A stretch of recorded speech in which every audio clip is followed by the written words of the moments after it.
Chinmaya mission के स्वामीगण, तमिलनाडु के governor RN. Ravi ji, cabinet में मेरे सहयोगी डॉक्टर एल. मुरुगन जी, स्थानीय सांसद थिरुमा बलवन जी, मंच पर मौजूद तमिलनाडु के मंत्री, संसद में मेरे साथी आदरणीय श्री इलैयाराजा जी, सभी ओदवारों, भक्त, स्टूडेंट्स, कल्चरल हिस्टोरियंस और मेरे प्यारे भाई और बहनों, नमः शिवाय। नमः शिवाय। वार्धा नादन ताल वार्धा इमेई पोळदम येन नेंजिल निंगादान ताल वार्धा।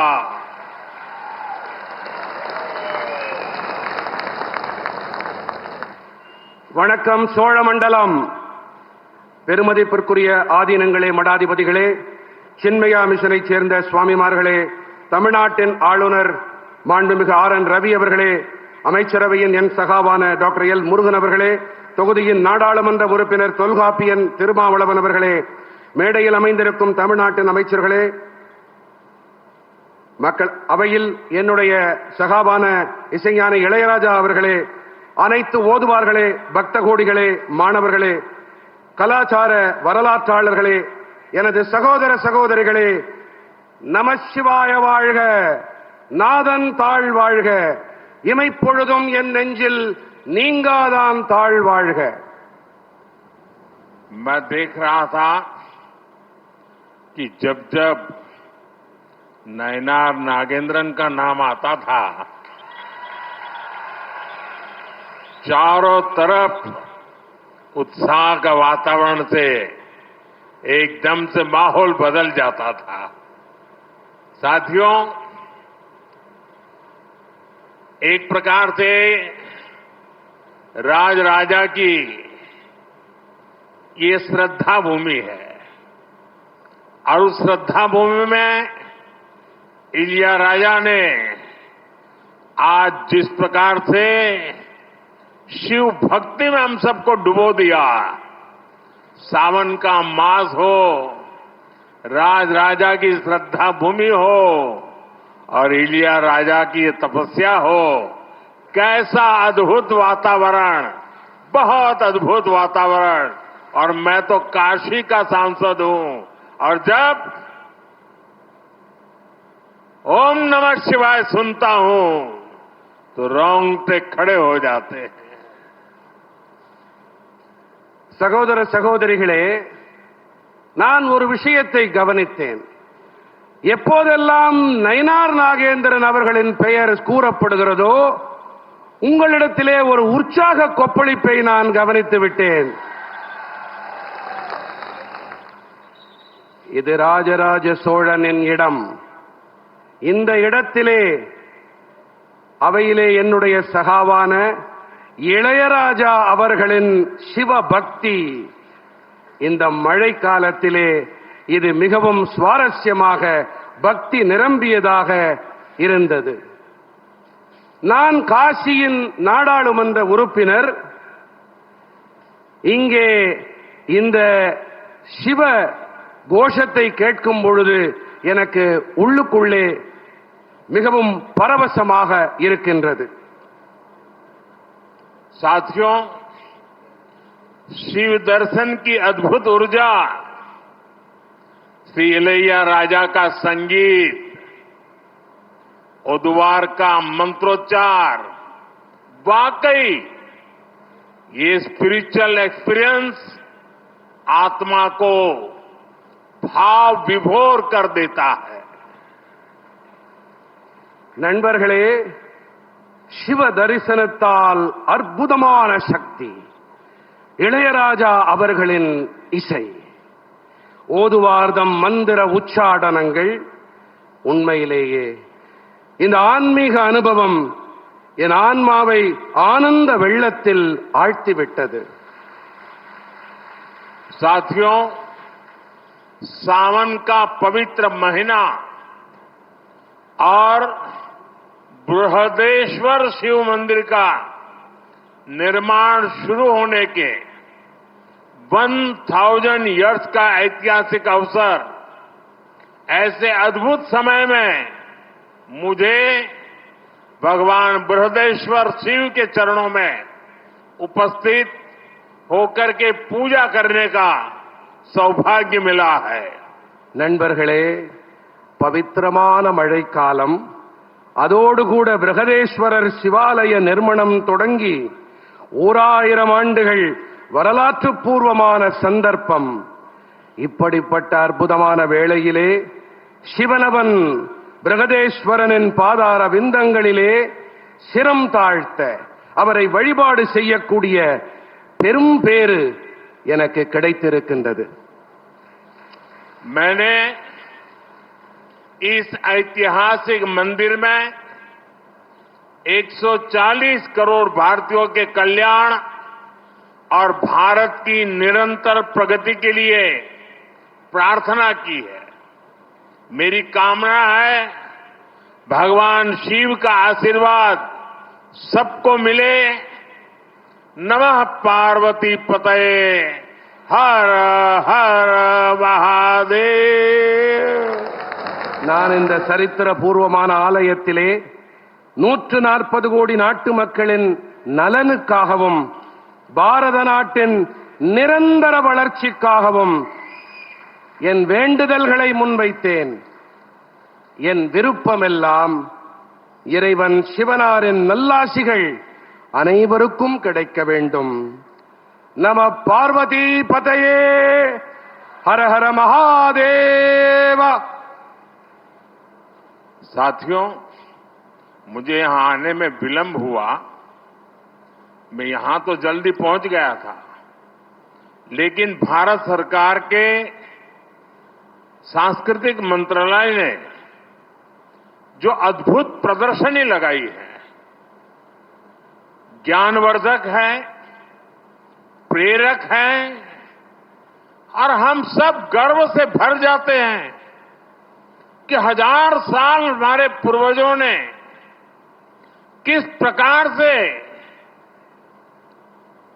मानव कल्याण को लेकर के दिशा दी. कितनी विशालता थी, कितनी व्यापकता थी, कितनी भव्यता थी. और ने बताया मुझे पिछले एक सप्ताह से हजारों लोग ये प्रदर्शनी को देखने के लिए आ रहे हैं. ये दर्शनीय है और मैं तो सबको कहूंगा कि इसको आप जरूर देखें. நண்பர்களே, நான் வருவதற்கு சற்றே தாமதமாகிவிட்டது. இதற்கு காரணம் பாரத அரசின் கலாச்சார அமைச்சகம் ஒரு கண்காட்சிக்கு ஏற்பாடு செய்திருக்கின்றது. மிகவும் அற்புதமான ஒரு கண்காட்சி. இதை பார்த்த பிறகு, அங்கிருக்கும் வெளிப்பாடுகளை நான் கண்ணுற்ற பிறகு என் நெஞ்சத்தில் பெருமிதம் பொங்கியது, உற்சாகம் ஊற்றெடுத்தது. மக்கள் நலனுக்காக இதிலே இருக்கக்கூடிய கூறுகள் எத்தனை விசாலமான எண்ணம், மனித சமுதாயம் நன்றாக இருக்க வேண்டும் என்ற எண்ணம் எப்படி இந்த வெளிப்பாடுகளில் தொனிக்கிறது என்பதை பார்த்து நான் வியப்பெய்தினேன். அனைவரும் இந்த கண்காட்சியை, இங்கிருக்கும் வெளிப்பாடுகளை கண்டிப்பாக பார்க்க வேண்டும் என்பதைத்தான் நான் இங்கே வலியுறுத்தி கூறிக்கொள்ளுகின்றேன். साथियों, आज मुझे यहां चिन्मय मिशन के प्रयासों से तमिल गीता की एल्बम लॉन्च होने का अवसर भी मिला है. ये प्रयास भी विरासत को सहेजने के हमारे संकल्प को ऊर्जा देता है. मैं इस प्रयास से जुड़े सभी लोगों का भी बहुत बहुत अभिनंदन करता हूं. நண்பர்களே, சின்மயா மிஷனுடைய முயற்சிகள் காரணமாக தமிழ் மொழியிலே பகவத்கீதை இசைத்தொகுப்பை வெளியிடும் வாய்ப்பு எனக்கு கிடைத்தது. இந்த முயற்சியும் கூட நமது பாரம்பரியத்தை போற்றி பாதுகாக்கும் நம்முடைய மன உறுதிக்கு சக்தி கூட்டுகிறது. இந்த முயற்சியோடு இணைந்திருக்கும் அனைவருக்கும் நான் என் நெஞ்சார்ந்த பாராட்டுக்களை தெரிவித்துக் கொள்ளுகின்றேன். साथियों, चोला राजाओं ने अपने राजनयिक और व्यापारिक संबंधों का विस्तार श्रीलंका, मालदीव और दक्षिण पूर्व एशिया तक किया था. ये भी एक संयोग है कि मैं कल ही मालदीव से लौटा हूं और आज तमिलनाडु में इस कार्यक्रम का हिस्सा बना हूं. நண்பர்களே, சோழ அரசர்கள் தங்களுடைய அரசியல் மற்றும் வியாபார தொடர்புகளின் விரிவாக்கத்தை இலங்கை, மாலத்தீவுகள் மற்றும் தென்கிழக்கு ஆசியா வரை செய்திருந்தார்கள். நான் நேற்று தான் மாலத்தீவுகளிலிருந்து திரும்பி வந்தேன். இன்று தமிழ்நாட்டின் இந்த நிகழ்ச்சியிலே நான் கலந்து கொள்ளுகிறேன். மிக உவப்பெய்துகிறேன். हमारे शास्त्र कहते हैं शिव के साधक भी शिव में ही समाहित होकर उनकी ही तरह अविनाशी हो जाते हैं. इसलिए शिव की अनन्य भक्ति से जुड़ी भारत की चोला विरासत भी आज अमर हो चुकी है. நண்பர்களே, சிவபக்தர்களே, சிவனை வழிபாடு செய்பவனும் சிவபெருமானிலேயே கலந்து விடுகிறான், அவரைப் போலவே அழிவற்றவனாகி விடுகிறான் என்று நமது சாத்திரங்கள் ஓங்கி ஒலிக்கின்றன. ஆகையால் தான் சிவபெருமானிடத்திலே ஆழ்ந்த பக்தி கொண்ட பாரத தேசத்து சோழர்களின் பாரம்பரியமும் கூட இன்று அமரத்துவம் அடைந்து விட்டது. राजा चोला, राजेंद्र चोला, ये नाम भारत की पहचान और गौरव के पर्याय है. चोला साम्राज्य का इतिहास और विरासत ये भारत के वास्तविक सामर्थ्य का, ट्रू पोटेंशियल का उद्घोष है. ராஜராஜ சோழன், ராஜேந்திர சோழன், இந்த பெயர்கள் பாரதத்தின் அடையாளங்கள்,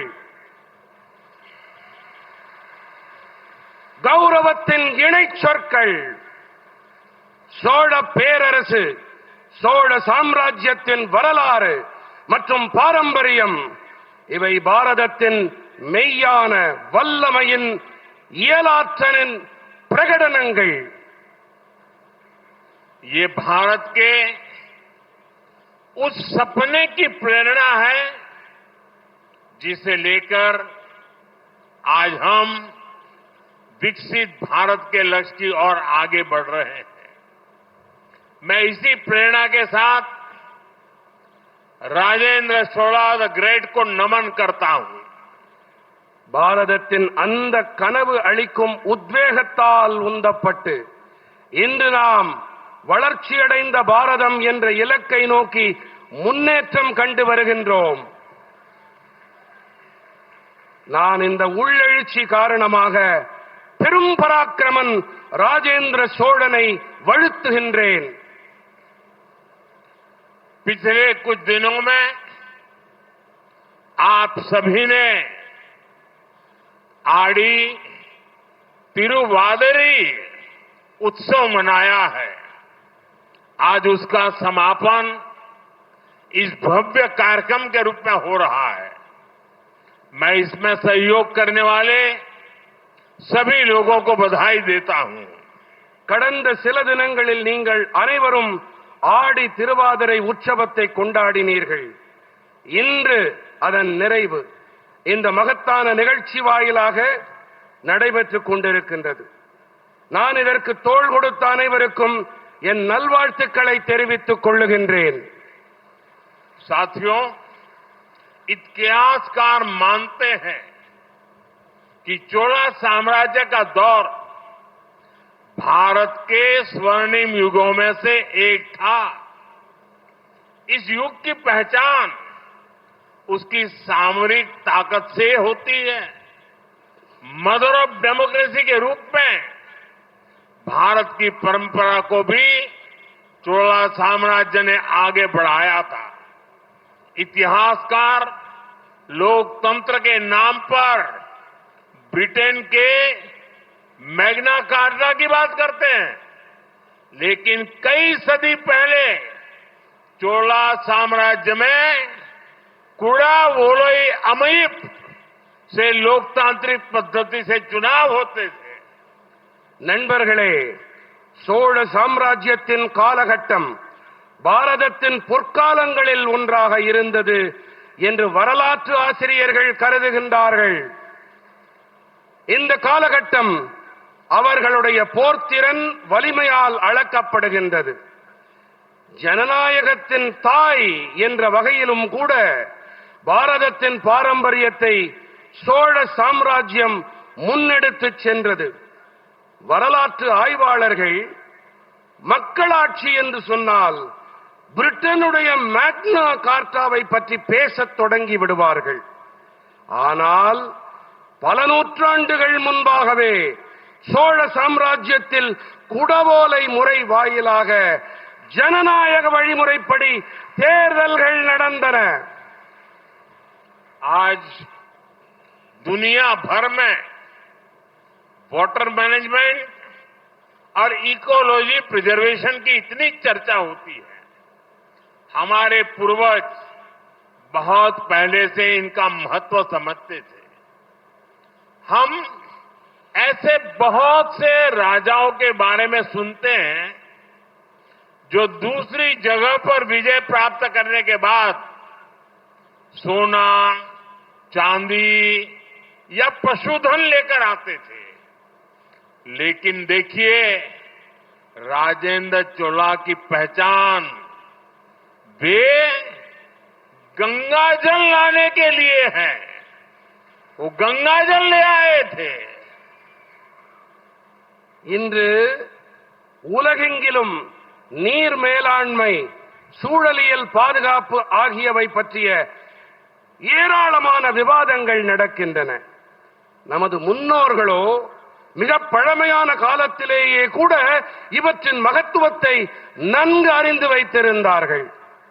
மற்ற இடங்களிலிருந்து தங்கம், வெள்ளி அல்லது பசுக்கள், பிற கால்நடைகள் என்று கவர்ந்து வந்த பல அரசர்களை பற்றி நாம் கேள்விப்பட்டிருக்கின்றோம். ஆனால் பாருங்கள், ராஜேந்திர சோழனுடைய அடையாளமோ புனித கங்கை நீரை கொண்டு வந்ததோடு இருக்கிறது. राजेंद्र चोला ने उत्तर भारत से गंगा जल लाकर दक्षिण में स्थापित किया। गंगा जलमयम जयस्तंभम, उस जल को यहां चोला गंगा एरी, चोला गंगा झील में प्रवाहित किया गया, जिसे आज பொன்னேரி झील के नाम से जाना जाता है. ராஜேந்திர சோழன் வடபாரதத்திலிருந்து புனித கங்கை நீரை கொண்டு வந்து தெற்கிலே நிறுவினான். கங்கா ஜலமயம் ஜெயஸ்தம்பம், இந்த நீரை கொண்டு இங்கே சோழகங்கை ஏரியிலே இட்டு நிரப்பினான். இது இன்று பொன்னேரி என்ற பெயரால் அழைக்கப்பட்டு வருகின்றது. साथियों, राजेंद्र चोल ने गंगईकोंड चोलपुरम कोविल की स्थापना भी की थी। यह मंदिर आज भी विश्व का एक आर्किटेक्चरल वंडर है। ये भी चोला साम्राज्य की ही देन है कि मां कावेरी की इस धरती पर मां गंगा का उत्सव मनाया जा रहा है. ராஜேந்திர சோழன் கங்கை கொண்ட சோழபுரம் ஆலயத்தை நிர்மாணமும் செய்தான். இந்த ஆலயம் இன்றும் கூட உலகின் ஒரு கட்டிடவியல் அற்புதமாக திகழ்கின்றது. அன்னை காவிரி பெருகி பாயும் இந்த பூமியிலே அன்னை கங்கைக்கு திருவிழா எடுக்கப்படுவது என்பதும் கூட சோழ சாம்ராஜ்யத்தின் नरकोड़यागम। मुझे बहुत खुशी है कि आज उस ऐतिहासिक प्रसंग की स्मृति में एक बार फिर गंगा जल को काशी से यहां लाया गया है। अभी यहां मैं जब पूजा पाठ करने के लिए गया था, विधि पूर्वक अनुष्ठान संपन्न किया गया है, गंगा जल से अभिषेक किया गया है। और मैं तो काशी का जनप्रतिनिधि हूं और मेरा मां गंगा से एक आत्मीय जुड़ाव है। चोला राजाओं के ये कार्य, उनसे जुड़े ये आयोजन, ये एक भारत श्रेष्ठ भारत के महायज्ञ को नई ऊर्जा, नई शक्ति और नई गति देते हैं। அந்த வரலாற்று முக்கியத்துவம் கொண்ட பின்புலத்தின் நினைவினிலே மீண்டும் ஒருமுறை கங்கை நீரை காசியிலிருந்து இங்கே கொண்டு வந்திருப்பது எனக்கு மட்டற்ற மகிழ்ச்சியையும் உவகையையும் அளிக்கின்றது. தற்போது இங்கே நெறிப்படி அனுஷ்டானங்கள் நிறைவு செய்யப்பட்டிருக்கின்றன. புனித கங்கை நீரால் அபிஷேகங்கள் செய்யப்பட்டன. நான் காசியின் மக்கள் பிரதிநிதி. கங்கை அன்னையிடம் எனக்கு ஆன்ம ரீதியான அன்பு இருக்கின்றது. சோழ அரசர்களின் இந்த செயல், அதோடு இணைந்த இந்த ஏற்பாடு ஒரே பாரதம் உன்னத பாரதம் என்ற பெருவேள்வியை போன்றது. இது உற்சாகம் அளிக்கவல்லது, கருத்தூக்கம் அளிக்கவல்லது. भाइयों बहनों, चोला राजाओं ने भारत को सांस्कृतिक एकता के सूत्र में पिरोया था। आज हमारी सरकार चोला युग के उन्हीं विचारों को आगे बढ़ा रही है। हम काशी तमिल संगमम और सौराष्ट्र तमिल संगमम जैसे आयोजनों के जरिए एकता के सदियों पुराने सूत्रों को मजबूत बना रहे हैं। गंगई कौन चोलपुरम जैसे तमिलनाडु के प्राचीन मंदिरों का भी एक இன்று நம்முடைய அரசாங்கம் சோழர்களுடைய இதே கருத்துக்களை, எண்ணங்களை முன்னெடுத்து செல்லுகின்றது. நாங்கள் காசி தமிழ்ச் சங்கமம், சௌராஷ்டிரா தமிழ்ச் சங்கமம் போன்ற ஏற்பாடுகள் வாயிலாக ஒற்றுமையின், ஒருமைப்பாட்டின் பல நூற்றாண்டு கால பழமையான கோட்பாடுகளை பலப்படுத்தி வருகின்றோம்.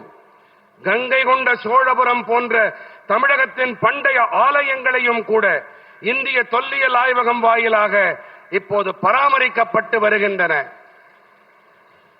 जब देश की नई संसद का लोकार्पण हुआ तो हमारे शिव आधीनम के संतों ने उस आयोजन का आध्यात्मिक नेतृत्व किया था। सब यहां मौजूद है।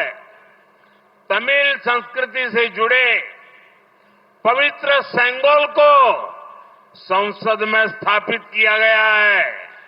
मैं आज भी उस पल को याद करता हूं तो गौरव से भर जाता हूं। தேசத்தின் புதிய நாடாளுமன்றம் நாட்டுக்கு அர்ப்பணிக்கப்பட்ட வேளையிலே நமது சிவாதீனங்கள் புனிதர்கள் அந்த நிகழ்ச்சியின் ஆன்மீக தலைமையை ஏற்றார்கள். இதோ அவர்கள் உங்கள் மத்தியிலே இங்கே வீற்றிருக்கின்றார்கள். தமிழ் கலாச்சாரத்தோடு இணைந்த புனிதமான செங்கோல் நாடாளுமன்றத்தில் நிறுவப்பட்டது. அந்த கணங்களை நான் இன்று நினைத்து பார்த்தாலும் கூட என் நெஞ்சம் பெருமிதத்தில் பொங்குகிறது. साथियों, मैंने अभी चिदंबरम के नटराज मंदिर के कुछ दीक्षितरों से मुलाकात की है. उन्होंने मुझे इस दिव्य मंदिर का पवित्र प्रसाद भेंट किया, जहां भगवान शिव की नटराज रूप में पूजा होती है. नटराज का ये स्वरूप, ये हमारी फिलॉसफी और साइंटिफिक रूट्स का प्रतीक है. நண்பர்களே, நான் இப்போதுதான் சிதம்பரம் நடராஜா ஆலயத்தின் சில தீட்சிதர்களை சந்தித்தேன். சிவபெருமான் நடராஜராக வழிபடக்கூடிய அந்த திவ்யமான ஆலயத்தின் பவித்திரமான பிரசாதத்தை அவர்கள் எனக்கு அளித்தார்கள். நடராஜரின் இந்த ஸ்வரூபம், இது நமது தத்துவம், அறிவியல் வேர்கள் ஆகியவற்றின் அடையாளம். भगवान नटराज की ऐसी ही आनंद तांडव मूर्ति दिल्ली के भारत मंडपम की शोभा भी बढ़ा रही है. इसी भारत मंडपम में G20 के दौरान दुनिया भर के दिग्गज नेता जुड़े थे. நடராஜ சுவாமியின் இதே போன்ற ஆனந்த தாண்டவ மூர்த்தி தில்லியின் பாரத் மண்டபத்தின் அழகுக்கு அழகு சேர்த்துக் கொண்டிருக்கின்றது. இதே பாரத் மண்டபத்தில் G20 போது உலகெங்கிலும் இருந்தும் உலக மகா தலைவர்கள் எல்லாம் குழுமினார்கள்.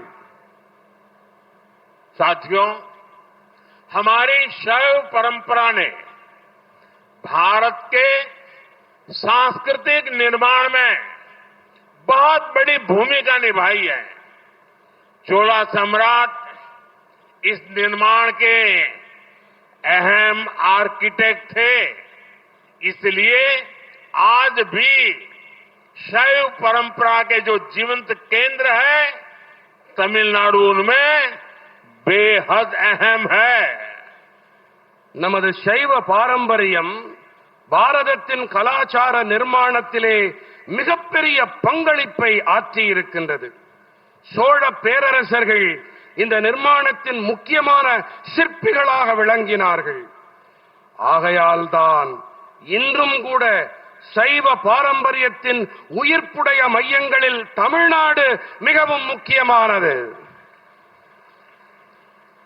महान म्यांमार संतों की लीगेसी, उनका भक्ति लिटरेचर, तमिल लिटरेचर, हमारे पूज्य आधीनमों की भूमिका, उन्होंने सोशल और स्पिरिचुअल फील्ड में एक नए युग को जन्म दिया है. பெருமைமிகு நாயன்மார் புனிதர்களின் சீர்மரபு, அவர்கள் யாத்த பக்தி காப்பியங்கள், செம்மொழியாம் தமிழ் மொழியின் இலக்கியம், நமது போற்றுதலுக்குரிய ஆதீனங்களின் பங்களிப்பு, அவர்கள் சமூக மற்றும் ஆன்மீக களங்களில் ஒரு புதிய யுகத்திற்கு பிறப்பளித்திருக்கின்றார்கள். साथियों, आज दुनिया जब इंस्टेबिलिटी, वायलेंस और एनवायरमेंट जैसी समस्याओं से जूझ रही है, ऐसे में शैव सिद्धांत हमें सॉल्यूशंस का रास्ता दिखाते हैं. நண்பர்களே, இன்று உலகம் நிலையில்லா தன்மை, வன்முறை மற்றும் சுற்றுச்சூழல் போன்ற பிரச்சனைகளில் உழன்று வரும் வேளையிலே சைவ சித்தாந்தம் நமக்கு தீர்வளிக்கும் பாதையை துலக்கி காட்டுகின்றது. आप देखिए,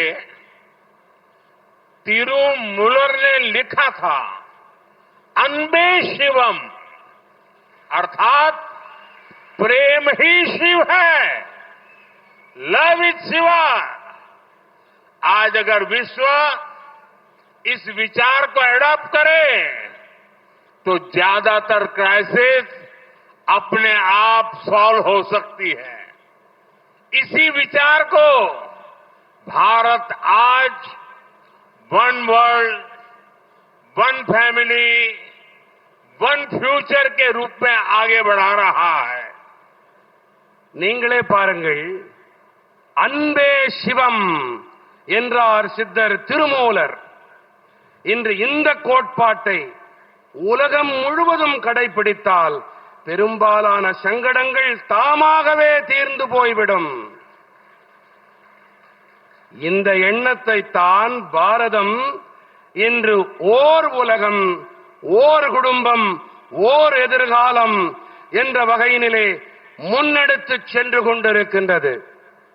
साथियों, आज भारत विकास भी विरासत भी इस मंत्र पर चल रहा है। आज का भारत अपने इतिहास पर गर्व करता है। बीते एक दशक में हमने देश की धरोहरों के संरक्षण पर मिशन मोड में काम किया है।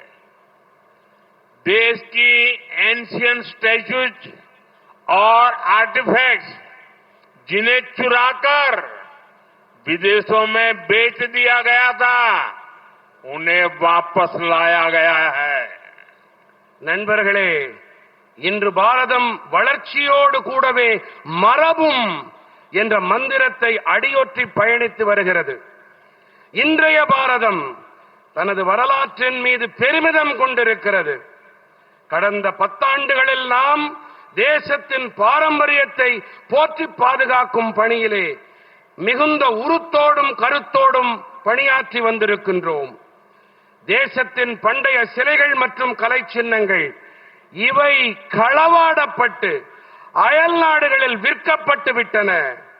இவற்றை நாங்கள் மீட்டெடுத்து வந்திருக்கிறோம். 2014 के बाद से 600 से ज्यादा प्राचीन कलाकृतियां, मूर्तियां दुनिया के अलग अलग देशों से भारत वापस आई है। इनमें से 36 खास तौर पर हमारे तमिलनाडु की है। आज नटराज, लिंगोद्भव, दक्षिण मूर्ति, अर्धनारीश्वर, नंदिकेश्वर, उमा परमेश्वरी, पार्वती, समंदर, ऐसी कई महत्वपूर्ण धरोहरें अब फिर से इस भूमि की शोभा बढ़ा रही है। 2014 ஆண்டிற்கு பிறகு 600க்கும் அதிகமான தொன்மையான கலைப்படைப்புகள் உலகின் பல்வேறு தேசங்களிலிருந்தும் பாரதம் வந்தன. இவற்றிலே நண்பர்களே சற்று கவனமாக கேளுங்கள். இவற்றிலே 36 கலைப்பொருட்கள் குறிப்பாக தமிழ்நாட்டைச் சேர்ந்தவை. இன்று நடராஜர், லிங்கோத்பவர், தட்சிணாமூர்த்தி, அர்த்தநாரீஸ்வரர், நந்திகேஸ்வரர், உமா பரமேஸ்வரி, பார்வதி, சம்பந்தர் இப்படி பல மகத்துவம் வாய்ந்த பாரம்பரியங்கள் இப்போது இந்த பூமியிலே மீண்டும் அழகு சேர்த்து வருகின்றன.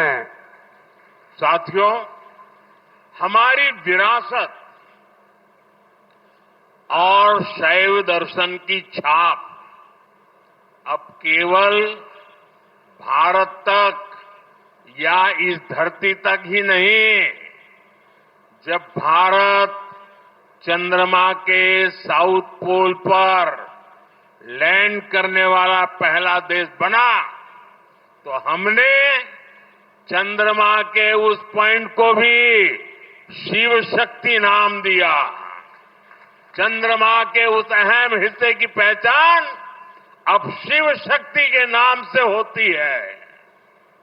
நண்பர்களே, நமது மரபும் சைவ தத்துவத்தின் முத்திரையும் பாரதம் வரை மட்டுமோ அல்லது இந்த பூமியுடனோ மட்டும் நின்று போய்விடவில்லை. பாரதம் நிலவின் தென்துருவத்தில் இறங்கிய முதல் தேசமானது. அப்போது நாம் நிலவின் அந்த இடத்திற்கு சிவசக்தி என்று பெயர் சூட்டினோம். நிலவின் அந்த முக்கியமான பாகம், அந்த பகுதி இனி சிவசக்தி என்ற பெயரால் அடையாளம் காணப்படும். साथियों, चोला युग में भारत ने जिस आर्थिक और सामरिक उन्नति का शिखर छुआ है, वो आज भी हमारी प्रेरणा है. राजा चोला ने एक पावरफुल नेवी बनाई.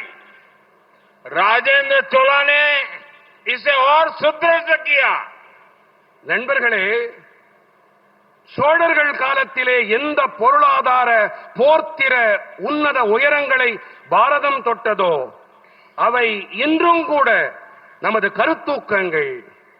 ராஜராஜ சோழன் ஒரு சக்தி வாய்ந்த கடற்படையை உருவாக்கினார். ராஜேந்திர சோழன் இதை மேலும் பலப்படுத்தினார், உறுதிப்படுத்தினார். उनके दौर में कई प्रशासनिक सुधार भी किए गए. उन्होंने लोकल एडमिनिस्ट्रेटिव सिस्टम को सशक्त बनाया. एक मजबूत राजस्व प्रणाली लागू की गई. व्यापारिक उन्नति, समुद्री मार्गों का इस्तेमाल, कला और संस्कृति का प्रचार प्रसार. भारत हर दिशा में तेजी से आगे बढ़ रहा था. அவருடைய காலகட்டத்திலே பல்வேறு நிர்வாக மேம்பாடுகள் புரியப்பட்டன. அவர் உள்ளூர் நிர்வாக அமைப்பினை சக்தியுடையதாக ஆக்கினார். ஒரு பலமான நிதி வழிமுறையை அமல் செய்தார். வியாபார உயர்வு, கடல் மார்க்கங்களின் பயன்பாடு, கலை மற்றும் கலாச்சாரத்தின் பிரச்சாரம், இப்படியாக பாரதம் அனைத்து திசைகளிலும் விரைவாக முன்னேறிக் கொண்டிருந்தது. साथियों, चोला साम्राज्य के नए भारत के निर्माण के लिए एक प्राचीन रोड मैप की तरह है. यह हमें बताता है अगर हमें विकसित राष्ट्र बनाना है तो हमें एकता पर जोर देना होगा. हमें हमारी नेवी को, हमारी डिफेंस फोर्सेस को मजबूत बनाना होगा. हमें नए अवसरों को तलाशना होगा और इस सबके साथ ही अपने मूल्यों को, उसको भी सहेज कर रखना होगा. और मुझे संतोष है कि देश आज इसी प्रेरणा से आगे बढ़ रहा है. நண்பர்களே, சோழ சாம்ராஜ்யம் புதிய பாரதத்தின் நிர்மாணத்திற்கான பழமையான சாலை வரைபடம் போன்றது. நாம் வளர்ச்சியடைந்த தேசத்தை உருவாக்க வேண்டும் என்று சொன்னால் நாம் ஒற்றுமையின் மீது அழுத்தம் அளிக்க வேண்டும். நாம் நமது கடற்படையினை, நமது பாதுகாப்பு படைகளை பலமுள்ளவையாக ஆக்க வேண்டும். நாம் புதிய சந்தர்ப்பங்களை தேடிக்கொண்டே இருக்க வேண்டும். மேலும் இவை அனைத்தோடும் கூடவே நமது விழுமியங்களையும் நன்கு பாதுகாத்து பேண வேண்டும். இன்று தேசம் இந்த உத்வேகத்தை தாங்கி முன்னேறி வருகின்றது என்பது எனக்கு பேருவகையை அளிக்கின்றது. साथियों, आज का भारत अपनी सुरक्षा को सर्वोपरि रखता है. अभी ऑपरेशन सिंदूर के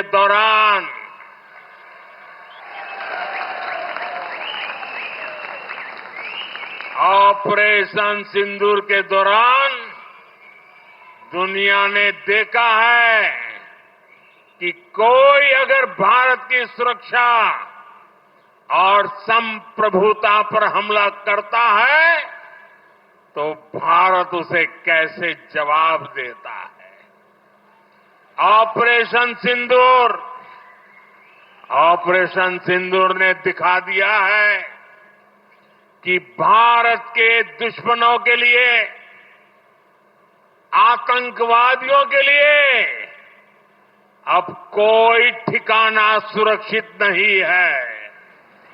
और आज जब मैं हेलीपैड से यहां आ रहा था, 3-4 किलोमीटर का रास्ता काटते हुए, और अचानक मैंने देखा एक बड़ा रोड शो बन गया और हर एक के मुंह से ऑपरेशन सिंदूर का जय जयकार हो रहा था।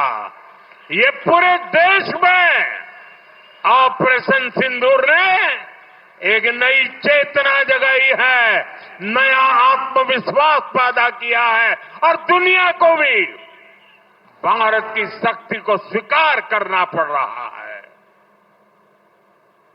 நண்பர்களே, இன்றைய பாரதம் தனது பாதுகாப்பை அனைத்தையும் விட பெரிதாக கருதுகின்றது. யாராவது பாரதத்தின் பாதுகாப்பு மற்றும் இறையாண்மை மீது தாக்குதல் தொடுத்தால் பாரதம் எப்படிப்பட்ட பதிலடியை கொடுக்கும் என்பதை ஆபரேஷன் சிந்தூரின் போது உலகமே உற்று பார்த்தது. பாரதத்தின் எதிரிகளுக்கும் பயங்கரவாதிகளுக்கும் எந்த ஒரு மறைவிடமும் பாதுகாப்பானது கிடையாது என்பதை ஆபரேஷன் சிந்தூர் வெளிச்சம் போட்டு காட்டியது. நண்பர்களே, நான் இங்கே வந்தபோது அங்கே ஹெலிபேடிலே தரையை தொட்டேன். சற்றேறக்குறைய 3-4 கிலோமீட்டர்கள் தொலைவில் இருந்தது அது. அப்போது அங்கே சாலையிலே ஒரு ரோட் ஷோவிற்கு ஏற்பாடு செய்யப்பட்டிருந்தது. அனைவரிடத்திலும் ஆபரேஷன் சிந்தூரின் ஜெயகோஷம் அவர்கள் வாயிலே இதுவே மந்திர ஒலியாக ஒலித்துக் கொண்டிருந்தது. இதே உணர்வுதான் நாடு முழுவதிலும் இருக்கும் குடிமக்கள் மனதிலும் குரலிலும் ஒலித்துக் கொண்டிருக்கின்றது, பிரதிபலித்து வருகின்றது. நம் நாட்டில் மட்டுமல்ல, உலகமே இதை கண்டு வியந்து பார்க்கிறது. இந்தியாவின் வல்லமையை உலகம் தெரிந்து கொண்டு வருகின்றது. साथियों, हम सब जानते हैं कि राजेंद्र चोला ने गंगईकोंड चोलपुरम का निर्माण कराया तो उसके शिखर को तंजावुर के बृहदेश्वर मंदिर से छोटा रखा। वो अपने पिता के बनाए मंदिर को सबसे ऊंचा रखना चाहते थे। अपनी महानता के बीच भी राजेंद्र चोला ने विनम्रता दिखाई थी। நண்பர்களே, ராஜேந்திர சோழன் கங்கை கொண்ட சோழபுரத்தை நிர்மாணம் செய்தாலும் கூட அதனுடைய கோபுரத்தை தஞ்சாவூர் பிரகதீஸ்வரர் ஆலய கோபுரத்தை விட குறைவானதாக வைத்தார் என்பதை நாம் அனைவரும் அறிவோம். தனது தந்தையாரால் கட்டியெழுப்பப்பட்ட ஆலயத்தின் கோபுரத்தை அனைத்தையும் விட உயரமானதாக தக்க வைக்கவே அவர் விரும்பினார். தனது மகத்துவத்திற்கும் இடையேயும் கூட ராஜேந்திர சோழன் மிகுந்த பணிவினை வெளிப்படுத்தினார். आज का नया भारत इसी भावना पर आगे बढ़ रहा है। हम लगातार मजबूत हो रहे हैं, लेकिन हमारी भावना विश्व बंधु की है, विश्व कल्याण की है. இன்றைய புதிய பாரதம் இதே உணர்வின் ஆதாரத்தில் முன்னேறிக் கொண்டிருக்கின்றது. நாம் தொடர்ந்து பலமடைந்து வருகின்றோம் என்றாலும் கூட நமது உணர்வுகள் உலகத்தின் நண்பனுக்கானவை, உலக நலனுக்கானவை. साथियों, अपनी विरासत पर गर्व की भावना को आगे बढ़ाते हुए आज मैं यहां एक और संकल्प ले रहा हूं.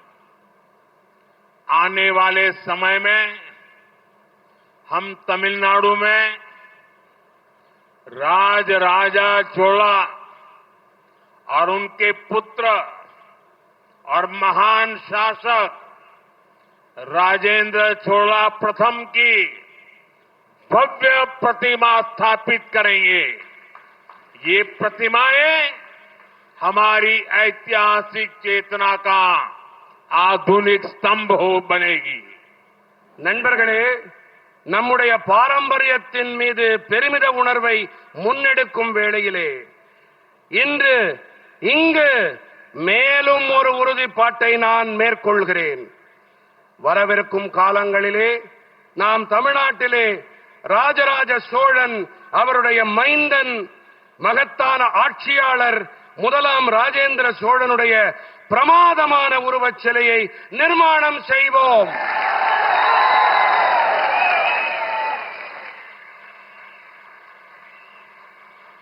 இந்த உருவச் சிலைகள் நமது வரலாற்று விழிப்புணர்வின் நவீன கொடிமரங்களாகும். साथियों, आज डॉक्टर एपीजे अब्दुल कलाम जी की पुण्यतिथि भी है। विकसित भारत का नेतृत्व करने के लिए हमें डॉक्टर कलाम, चोला राजाओं जैसे लाखों युवा चाहिए। शक्ति और भक्ति से भरे ऐसे ही युवा 140 करोड़ देशवासियों के सपनों को पूरा करेंगे। हम साथ मिलकर एक भारत श्रेष्ठ भारत के संकल्प को आगे बढ़ाएंगे। इसी भाव के साथ मैं एक बार फिर आज के इस अवसर की आप सबको बधाई देता हूं। बहुत बहुत धन्यवाद। நண்பர்களே, இன்று டாக்டர் ஏபிஜே அப்துல் கலாம் அவர்களின் நினைவு தினம். வளர்ச்சியடைந்த பாரதத்திற்கு தலைமை தாங்க டாக்டர் கலாம் சோழ பேரரசர்களைப் போன்று லட்சக்கணக்கான இளைஞர்கள் தேவை. சக்தியும் பக்தியும் நிறைந்த இப்படிப்பட்ட இளைஞர்கள் 140 கோடி நாட்டு மக்களின் கனவுகளை நிறைவேற்றுவார்கள். நாம் அனைவரும் இணைந்து ஒரே பாரதம் உன்னத பாரதத்திற்கான உறுதிப்பாட்டை முன்னெடுத்துச் செல்வோம்.